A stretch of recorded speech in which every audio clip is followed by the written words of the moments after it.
All of us have two lives and the second life begins when we realise we have one. मतलब हम में से हर किसी के दो जीवन होते हैं और दूसरा आरंभ होता है जब हमें ये समझ में आता है कि हमारे पास सिर्फ एक ही लाइफ है। कुछ चीज़ें इस लाइफ में हमें ज़रूर करनी चाहिए और आज का वीडियो ऐसी ही 12 चीज़ों के बारे में जो अगर आप अब तक नहीं कर रहे हैं तो उनको ज़रूर करें, स्पेशली अगर आपकी एज 25 या उससे ज़्यादा है। मेरा नाम अनुराग श्रीवास्तव है। तकरीबन 18 साल के प्रोफेशनल एक्सपीरियंस के बाद, जिसमें से 16 साल इंडियन एडमिनिस्ट्रेटिव सर्विस में रहे और 2 साल एक बिग 4 फर्म में पार्टनर के रूप में, मैंने सीखा है कि कुछ चीज़ें हम में से हर किसी को ज़रूर करनी चाहिए और अक्सर हम मिस कर देते हैं। इनमें से कुछ चीज़ें मैंने मिस की और मैंने देखा कि मेरे दोस्तों ने और बहुत सारे लोगों ने, और हमको रियलाइज़ होते होते थोड़ी देर हो जाती है कि अरे ये चीज़ें तो बहुत पहले स्टार्ट करनी चाहिए थी। तो आज का वीडियो ऐसी ही 12 चीज़ों के बारे में जो कि आपको ज़रूर करनी चाहिए अगर आप 25 एंड अबव हैं। इससे पहले कि हम आगे बढ़ें, मैं आपसे ये भी अनुरोध करूँगा कि अगर आपने हमारे चैनल को सब्सक्राइब नहीं किया है तो ज़रूर कर लें, सो दैट ऐसे वीडियोज़ हम और बना पाएँ। तो चलिए स्टार्ट करते हैं। सबसे पहली हैबिट, और मैं कहूँगा अगर आप 25 से ऊपर हैं और अगर आप कुछ भी अर्न करते हैं या even earlier than that, you should save and invest. Saving and investing is a habit जो आप जितनी जल्दी लाइफ में शुरू कर दें उतना अच्छा रहेगा। आइडियली कहा जाता है कि at least 30% of your income should be saved. So 30% या more, whatever you can, but as a habit you should certainly start saving, you should certainly start investing. It can be very conservative product जो आपको समझ में आता है। ये FDs हो सकते हैं, ये नॉर्मल कहीं पे आप बोल सकते हैं डिपॉजिट्स हो सकते हैं। आई वुड स्ट्रांगली रिकमेंड कि if you are starting early, SIPs जिसको सिस्टमैटिक इन्वेस्टमेंट प्लान बोलते हैं, बेसिकली हर महीने एक फिक्स्ड अमाउंट आपकी सैलरी से या आपके अकाउंट से डिडक्ट होता जाता है, जिसको कि कहीं पे इन्वेस्ट किया जाता है। स्पेसिफिक म्यूचुअल फंड्स हो सकते हैं या किसी और प्रोडक्ट हो सकते हैं। तो SIPs को ज़रूर फॉलो करें, इससे आप रिस्क से बच सकते हैं और लॉन्ग टर्म में जितनी जल्दी स्टार्ट किया जाए उतना अच्छा रहेगा। एक और बहुत ही इंटरेस्टिंग प्रोडक्ट होता है ETF, जिसको कि एक्सचेंज ट्रेडेड फंड्स बोलते हैं। तो it's similar to SIPs, but ETFs also like hedge your risk. तो ETF में आप इन्वेस्ट कर सकते हैं, लेकिन the most important part is you should start investing as early as possible in your life, क्योंकि कंपाउंडिंग का बेनिफिट आपको तभी मिलेगा and this is something which none of us should ignore. Second habit जो मैं बोलूंगा और सेकेंड चीज जो हम में से हर किसी को करनी चाहिए वो है गेटिंग अ टर्म इंश्योरेंस। ये नॉर्मल इंश्योरेंस नहीं है, मैं ये नहीं कह रहा हूँ कि आप लाइफ इंश्योरेंस लें। In fact life insurance as a product जिसमें कि आपको कोई बताएगा कि आपको इतने साल बाद एक ये अमाउंट भी मिलेगा और आपको इतना थोड़ा सा कवर भी मिलेगा और लेट्स से ये cover, never go for such products. I would say term insurance is something in which in case unfortunately a person passes away, there is a good amount that is paid. Other than that अगर वो नहीं होता है तो आपको कोई amount नहीं मिलता है, but that is fine. See, insurance as a product is something which is covering your risk, and what is the risk? There may be untimely demise. मतलब देखिए, जीवन के बारे में किसी को नहीं पता है। इन टर्म इंश्योरेंस ऐसी चीज है जो आपको उस रिस्क से बचाता है। जनरली कहा जाता है कि आपकी जो भी एनुअल इनकम है उससे एटलीस्ट 10 टाइम्स का टर्म इंश्योरेंस होना चाहिए, सो दैट आपकी फैमिली का रिस्क इंश्योर्ड रहे। और अगर आपने अब तक टर्म इंश्योरेंस नहीं लिया है तो उसको ज़रूर लें, स्पेशली आप 25 से अगर अबव हैं और आपकी फैमिली है तो टर्म इंश्योरेंस को ज़रूर लें। मैं कहूँगा कि इसको ऑनलाइन भी कंपेयर कर सकते हैं, rather than buying from an agent. You can compare online, देख सकते हैं आपके ऑनलाइन टर्म इंश्योरेंस का क्या प्राइसेस हैं। जितनी जल्दी इसे लिया जा सके, जितनी जल्दी आप लेंगे अपनी लाइफ में, जितनी अर्ली लेंगे उतना कम प्रीमियम रहेगा इसका, उतने अच्छे अमाउंट का आप कर सकते हैं। तो this is something which you should never ignore. Third is, and related to this, is health insurance. All of us should have health insurance. In fact कहा जाता है कि हेल्थ बहुत बड़ा कारण है लोगों के पावर्टी में जाने का, एंड आई एम श्योर कि आप पावर्टी में नहीं जाएंगे, लेकिन एनी हेल्थ रिस्क, और आजकल आप जब भी जाते हैं 1 lakh, 2 lakh, 3 lakh, any small hospital admission can also amount to that, and this is again mitigation of our risk. Of course आप एक प्रीमियम पे कर रहे होंगे उसके लिए, लेकिन एटलीस्ट आपको वो रिस्क से बचा रहा है। आपको अचानक से एक फाइनेंशियल हिट नहीं लगेगा, आपको अचानक से कोई बहुत बड़ा अमाउंट नहीं खोजना पड़ेगा। The fourth thing that I'll tell you is related to this. Go for annual health checkups. आप अगर यंग हैं और लेट्स से आपकी एज 35 से ज़्यादा क्रॉस नहीं हुई है तो you can have go to for a very basic health checkup. It can be basic blood pressure checking, आपका डायबिटीज़ चेक और ब्लड टेस्ट हो सकता है एक। As you age, I would say specially after 35, you should always go for good health checkups.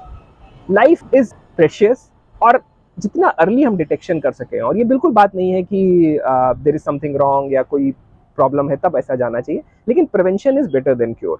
तो anyone, all of us, if we have crossed the age of 35, we should go for annual health checkups so that we are aware what is happening with our bodies and we are conscious of it. अगली चीज investment से ही related, again I would say be very of real estate. हम में से बहुत सारे लोग, और बड़ा ही कॉमन वो बोला जाता है कि प्रॉपर्टी तो कभी कम नहीं होगी और प्रॉपर्टी का हमेशा अच्छा रिटर्न होगा। लेकिन मैं कहूँगा कि प्रॉपर्टी में हमेशा ही इन्वेस्टमेंट सोच समझ के करना चाहिए। अक्सर क्या करते हैं लोग कि अपने लोन लेके या फिर आपकी जो एनुअल इनकम है उससे 10 टाइम्स, 15 टाइम्स, 20 टाइम्स आप लोन ले लेते हैं, and then it starts hitting your overall saving capacity. You basically get tied up with that amount and you have to pay that loan amount. Property में ऐसा भी नहीं कि हमेशा अप्रिसिएशन होगा, in fact often times it is seen, और अगर मैं कई जगहों की बात करूं तो 2005, 6, 7 में जो प्रॉपर्टी रेट्स थे और वो एक अचानक से 2008 में स्लम्प आने के बाद अगले 10 साल तक हो ही रहे, इनफैक्ट उससे नीचे गए। साथ ही साथ प्रॉपर्टी में लिक्विडेशन की प्रॉब्लम होती है। मतलब अगर इक्विटीज़ में इन्वेस्ट कर रहे हैं, एसआईपीज़ में इन्वेस्ट कर रहे हैं, तो आपको अगर कल अमाउंट चाहिए तो आप वो कर सकते हैं। प्रॉपर्टी को बेचना is a cumbersome, you can say cumbersome process, and you have to have a period of let's say 6 months और 1 ईयर और 2 ईयर जिसमें आप उसको लिक्विडेट कर पाते हैं।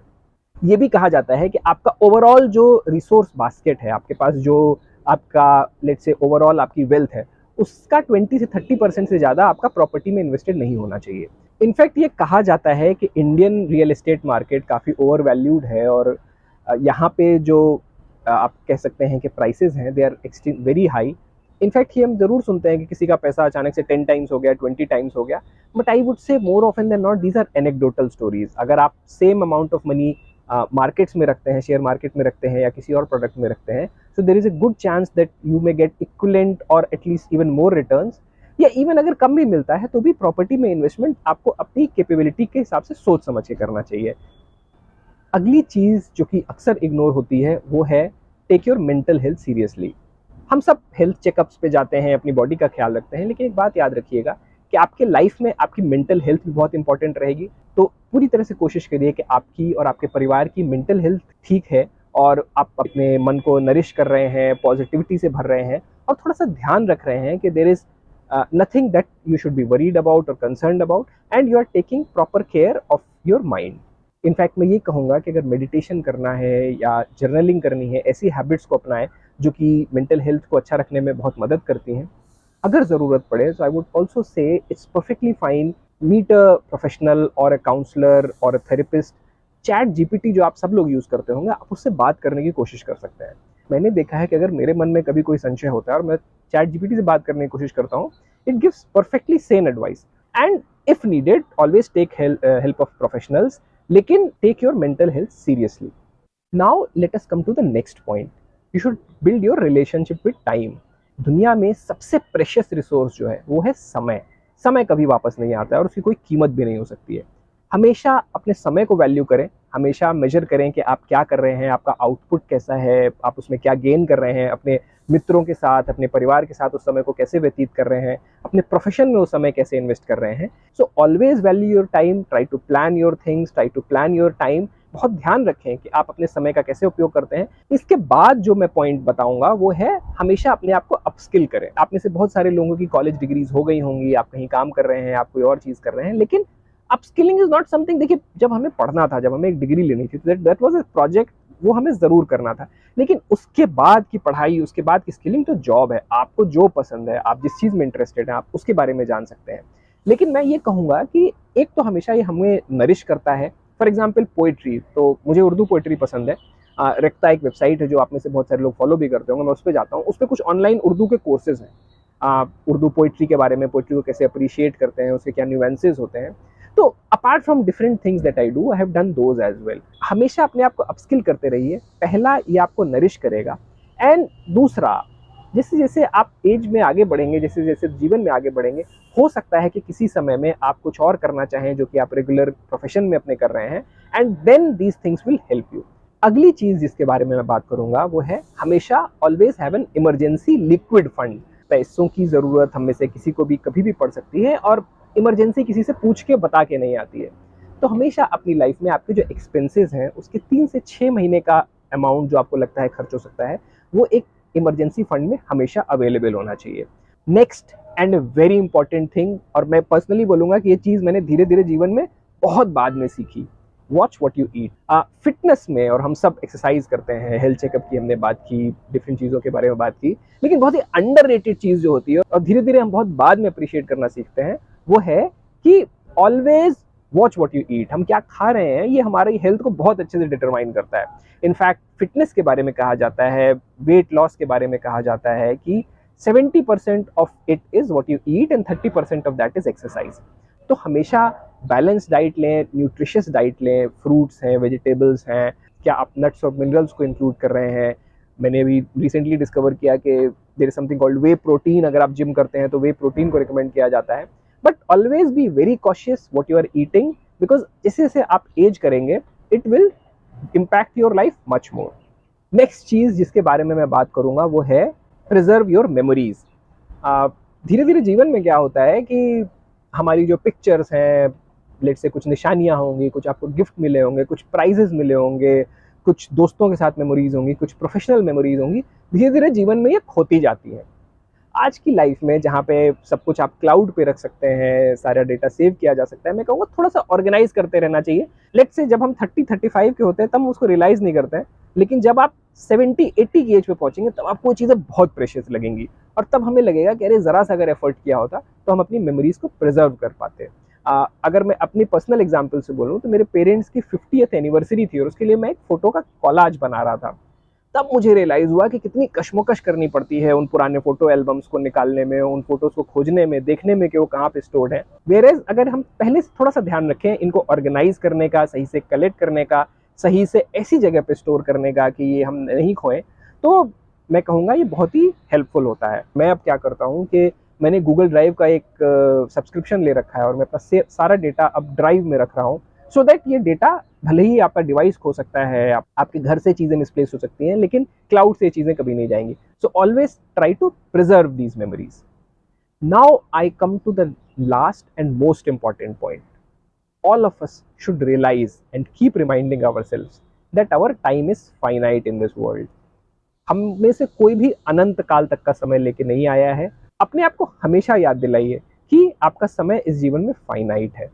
एक कहावत है कि अगर आप रोज ये सोच के उठे कि आज आपका आखिरी दिन होगा तो किसी ना किसी दिन आप जरूर सही होंगे। तो nothing to be scared about, but if we realise that हमारा समय इस दुनिया में लिमिटेड है, ये हमारी प्रायोरिटीज को डिसाइड करने में, हमारे जीवन के प्रति नजरिए को डिसाइड करने में बहुत हेल्प करता है। तो हमने 12 चीज़ों के बारे में बात की और ये 12 चीज़ें मैं कहूँगा as you move on in life this become very important. तो अगर आप इनको नहीं कर रहे हैं तो ज़रूर करें। यहाँ तक इस वीडियो को देखने के लिए बहुत बहुत धन्यवाद।